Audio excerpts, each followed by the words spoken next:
morning. I'm Matt Driskill, editor of Asian Aviation Magazine and AsianAviation.com. Today we're in conversation with Jonathon Song, the Global Business Development Director for Plaza Premium Group. Jonathon, welcome to In Conversation. Hi, thank you very much, Matt. Thanks for having me on your podcast. I think this is the new normal now. But now that we're on the video conference, but it's a pleasure to hear from you again, because we've been in touch last time, but I think the last time we met each other was all the way in Hong Kong. I think may have been last year, but it's been some time since then. I should have said Josan, Nehaman. To you too. So, since I lived there for a while. And you're right, we did meet a long time ago at a real in-person aviation conference, which there hasn't been any of those lately. And at that time, it was very interesting to learn about Plaza Premium Group, what the company was doing, and you've got now, correct me if I'm wrong, the figures, 170 locations, 46 international airports, 23 countries, 16 million travelers, but COVID-19 has pretty much grounded the entire industry. Yes. How is Plaza Premium dealing with that? It's got to be hard when nobody's traveling, Sure. except in countries with some domestic networks. But how are you dealing with that now? I mean, certainly, it has been a very unprecedented times at this moment. Essentially, travel has come to a short-term halt. So recently, and especially in the past month or so, many countries have enacted a travel ban, or they started putting quarantine measures, and we could easily see that passenger volumes have been dropping quite significantly. In some locations, even as much as around 95% across the airport as a whole. So definitely this has definitely impacted all those who are in the travel industry, not only just ourselves, but everyone else in general. But definitely we do see that these are temporary measures which are then put into place. We do see that the economy is moving up, that countries are slowly having plans to reopen. There are a lot of multiple plans from different countries that are reopening their economy back. So we will see these have a recovery, but the recovery will be a slow recovery. Don't expect a V shape, but expect a U shape, but it will vary from region to region. And I'd love to share more details with you a little bit later on in terms of what we see in the industry of how this post-COVID-19 world will work for airport hospitality. Yeah, we'll get to that in a minute, because you did issue a very interesting paper the other day. But let's talk pre-COVID-19 event. Sure, of course. The company was going gangbusters. I mean, you guys were opening new hotels, new lounges. Tell us where you were. I think you opened a place in Dallas, Texas, in the U.S. Yeah, that's right, actually. So, in fact, with pre-COVID-19, of course, Plaza Premium Group was in a rapid growth expansion plan. Our rapid growth expansion plan was to grow many of our outlets across the different brands in all over the world in major strategic airports. So these brands may include Plaza Premium Lounge, which is our independent airport lounge concept, Plaza Premium First, which is our elevated high-end first-class independent airport lounge concept. We were also growing our airline lounge management division, because we also manage and operate airlines on their behalf in different parts of the world. We've also were expanding our Aerotel, which is our airport transit hotel concept all over the world, and also expanding as well on a worldwide basis our airport meet and greet services in different airports around the world. So, I mean, those in terms of the categories of what we've been developing, but just some highlights of some of the exciting things that we've been working on. For instance, like you just said, I think if I'm not mistaken, Texas is home for you. Is that right? It's a little bit south of my home. I'm from Oklahoma, but I go through there frequently.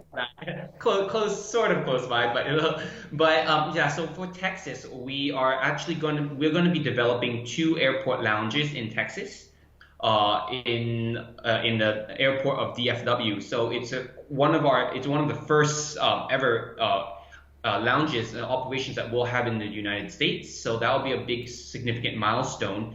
We're also going to be opening up another lounge in Denver International Airport. And of course, we're looking to also expand in other key strategic US airports as well. So that's with the US. When it comes to, for example, Canada, we've been in rapid expansion, especially in the major ports in Canada, be it Toronto, be it in Vancouver.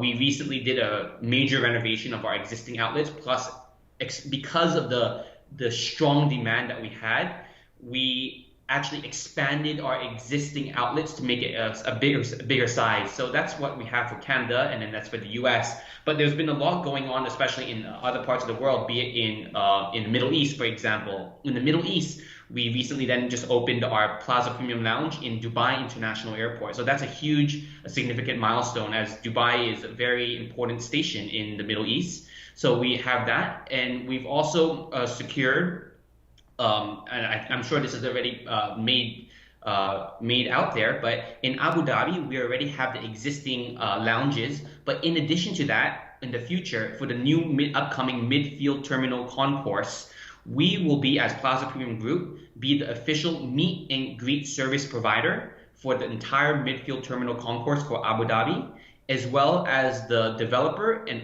operator of the VIP terminal building. So we'll be taking care of all the premium passengers who are looking to do a fast track service in a VIP room, to be able to have, it's very similar to, like, let's just say in the US, you may have something called private suites, or in the UK, there's the Windsor, I believe it's called the Windsor House or the Windsor Lounge or something along those lines. So we're doing something in similar regard. We also expanded also in Europe into Helsinki, Rome, respectively, and looking to further grow out there. Another key milestone, which I didn't mention as well, is that in London Heathrow, we also recently opened up our hotel. So we have an airport hotel concept located in Terminal 3 of London Heathrow, around over 80 rooms.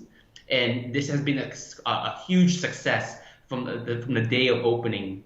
So it's been a quite exciting ride in terms of Europe. But of course, Jonathan, let me stop you there, because we can send everybody to the website and they can look at the list of everything. One thing I wanted to ask you about, because you, as you said, you work with other companies like American Express, Star Alliance, SkyTeam, Cathay Pacific, Singapore Airlines, others, to not put a Plaza Premium lounge in there, but to manage their lounges and everything. Correct. And airlines obviously have been, the entire travel chain has been impacted, but airlines are going to be looking to cut costs wherever they can to save cash. And so I would imagine that there's probably going to be more opportunities for a Plaza Premium Group to go in and expand its airline partnership. Are you working on those deals now? Exactly. That is exactly correct. So so we are in a very unique position, because Plaza Premium Group is an airport hospitality company. We are not necessarily tied to one airline specifically. We are a neutral player that caters for all airlines across the board. So and also because we have the economies of scale, we're able to leverage on our expertise and our network to be able to extend that together with our other partners, be it airlines, be it alliances, or even financial institutions. So definitely right now, we've been already in key discussions together with many airlines across the world to see how we can extend our support, either for us to manage and operate those airline lounge facilities, given that we already have the economies of scale in place in those airports. Or alternatively, we've also been able to extend our sales channels also to these airlines as well, to let them leverage on our 20 years plus of global sales channels that we have established as Plaza Premium Group. So then that way, this brings in non-aeronautical revenue, incremental auxiliary revenue into the airline. So then that way, overall, this would allow for airlines or alliances or other partners to be able to operate a lounge at a much optimal costs at the end of the day. So I think I just wanted to share that, because let's just use an example here. A typical airline lounge will cater towards this airline. However, may it only be used between maybe 3-4 hours in a day, because maybe the airline only flies once a day. But the rest of the time, it's not being used or not being fully utilized. And that is where Plaza Premium Group then comes in, because we can manage and operate the facility for the airline. But during the non-peak hours, when the asset is not being used, we are actually open to help to extend our global sales channels to that airline lounge asset. So then that way we make the asset fully utilized, and that way we'd be able to overall help to lower down the operational costs of running the airline lounge, plus introducing auxiliary revenue to the airline as well. Okay. A couple of weeks ago, Plaza Premium sent out a statement, sort of a policy statement about the future of airport hospitality, of course. Two things stood out. You talked about the 6 principles, Yes. which we can get to. You don't have to read all 6 of them, but we can talk about it. Sure. But also, you were very upbeat on mainland China in terms of a return to travel, which we've seen already. Domestic travel has already picked up there. Tell us about that. Sure, of course. Putting the 6 pillars aside first, like the key thing is you highlighted a very key point and just an observation, and not necessarily related to our airport lounges directly, but as an industry as a whole. So definitely, we definitely do see that the recovery will happen first within Asia, more specifically into China. So I'm sure many of those everyone will be reading reports, but observations that we observe is countries or cities or countries that have a huge domestic market as well as international, are likely to recover first because they have a domestic exposure. Because with this whole COVID-19, the recovery will always be domestic first. Then after domestic, it will be regional, and then after regional, it will be international. So those which have a huge exposure to the domestic market will be those that will recover first. And so that is why we see China to be one of those key countries to be able to get out of this COVID-19, followed up together with, of course, Europe, then, of course, the Americas at a later stage. But that's just an observation that we wanted to share together with you. And also, in addition to that, we also definitely do see that the emergence of the hub concept will come into play. What do I mean by hub concept? So this is just an observation, my own personal opinion. The thing is, when nowadays there's a lot of airports that, like tier 2 cities, might have a lot of international travel right now that you can fly directly to. But nowadays, because of the health screening restrictions and because of the decreased volumes, what airports or airlines are going to do is they're going to consolidate their international traffic to key tier 1 airport hubs, and then they will then follow that together with the domestic respectively. So an example of that, for instance, China, I'm just assuming, once again, this is just my opinion, that, for instance, China would open up Shanghai, Beijing, as the example, as their tier 1 for the international travel. But anything else beyond that, then it will be domestic. So everything will be filtered into these international hubs. So hence, that's why we do see the recovery of these international hubs will be even more important moving forward into the future as well. So that's just a few observations I wanted to share. But now, when it comes back down to the 6 pillars of for Plaza Premium Group, without going through all 6 of them, but I think one of the key things that we wanted to highlight coming in is that now in this new world, what is a new luxury? The luxury is not having the fanciest lounge or the best design. No, the most important is the new luxury is health and hygiene. That will be the new luxury now moving forward when it comes to lounges. So things such as we need to employ good practice of social distancing within our lounges.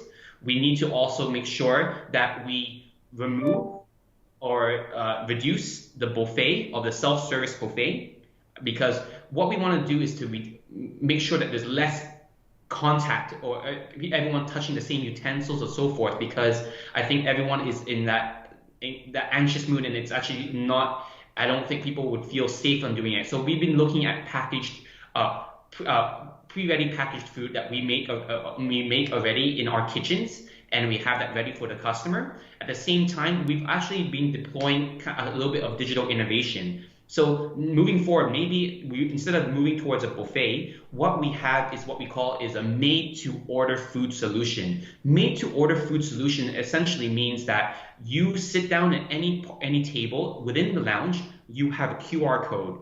Within that QR code, you simply scan it, and you can order your food made to order and have that delivered to you right away. So that way, we try to reduce the amount of people moving around, gathering into one area, and then but at the same time we're able to deliver a good quality hot meal and for the customer as a whole. So I mean, these are just some of the many examples that we have moving forward for us, and also like I think I think one of the important things is that of course safety and hygiene is the new luxury, but at the same time it's key that we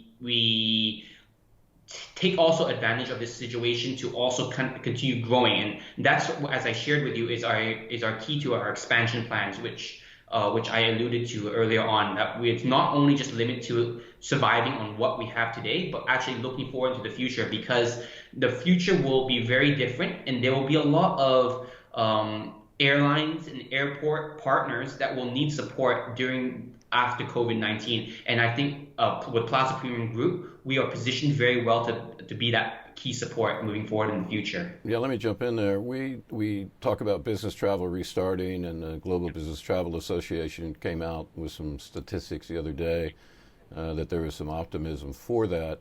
But having said that, we all know that corporate travel is an easy place to cut for the bean counters, for the chief financial officer, especially if people are flying business class or they got, they have 1 million points and they can do the upgrades.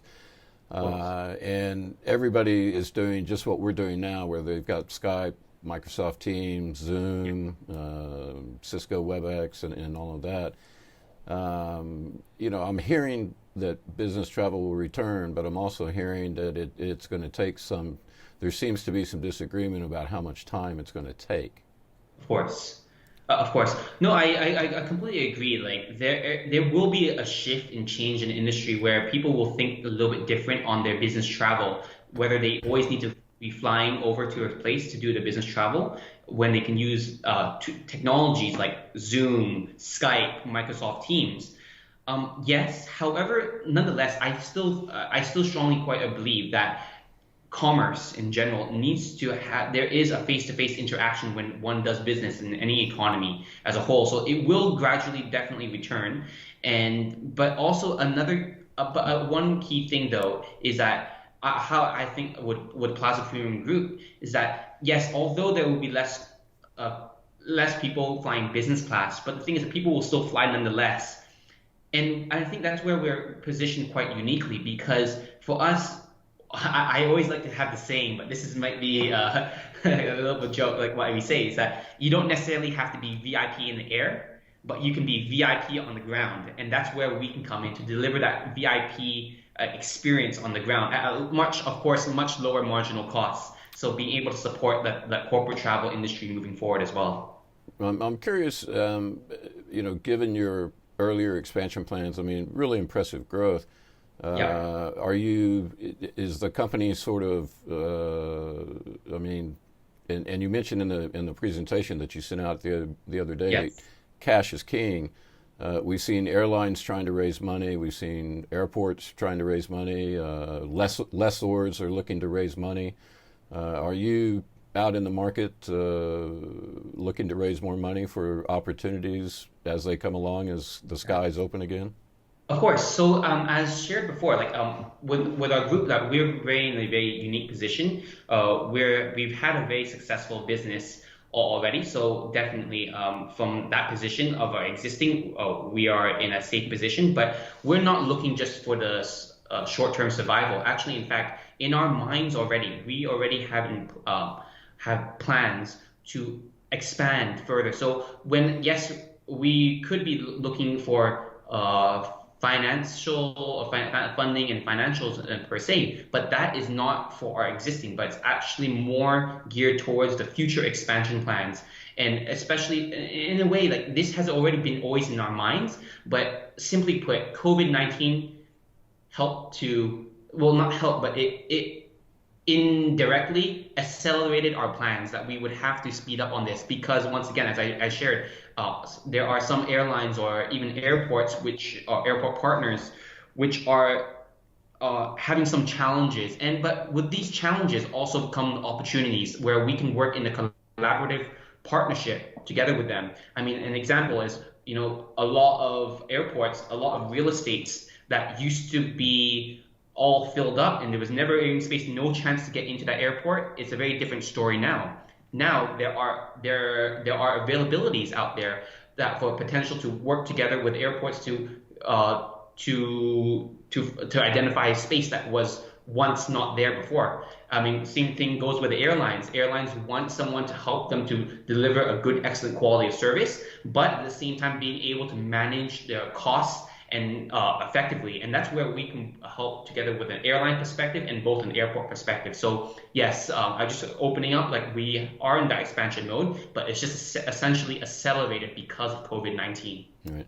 There are groups like ACI World, IATA, ICAO that are trying to come together to coordinate sort of the restart of global aviation.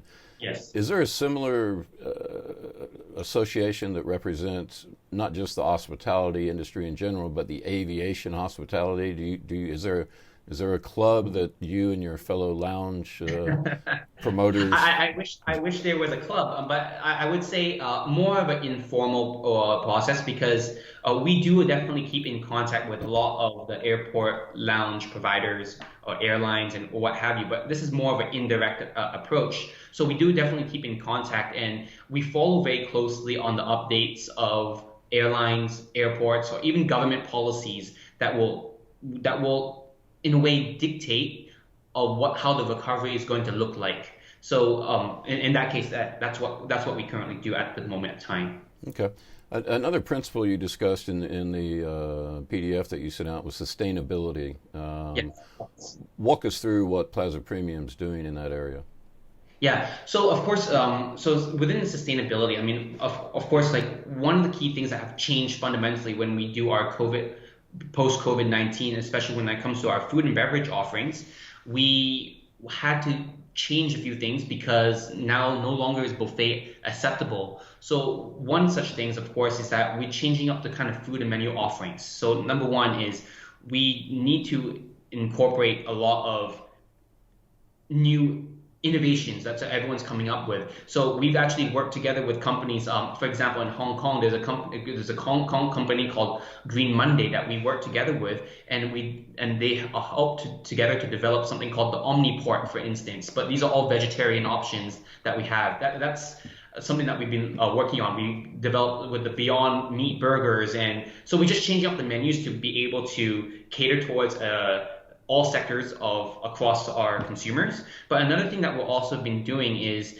also our packaging. So a lot of our packaging, because we have to do packaged foods now because the buffets are no longer available, all our packaging definitely is all by recyclable, reusable materials. So that's another aspect that we're doing. So, and also at the same time, we looking to ensure that we do our best to employ like a recycling programs inside our lounges as well. So, but those are little things that we can do. But certainly, as time goes by, given that the post-COVID-19 world has changed a lot of our original ideas, we will have to change and restructure accordingly. Yeah. Okay. And speaking of time going by, I need to. We're coming up on my time as well. Sure.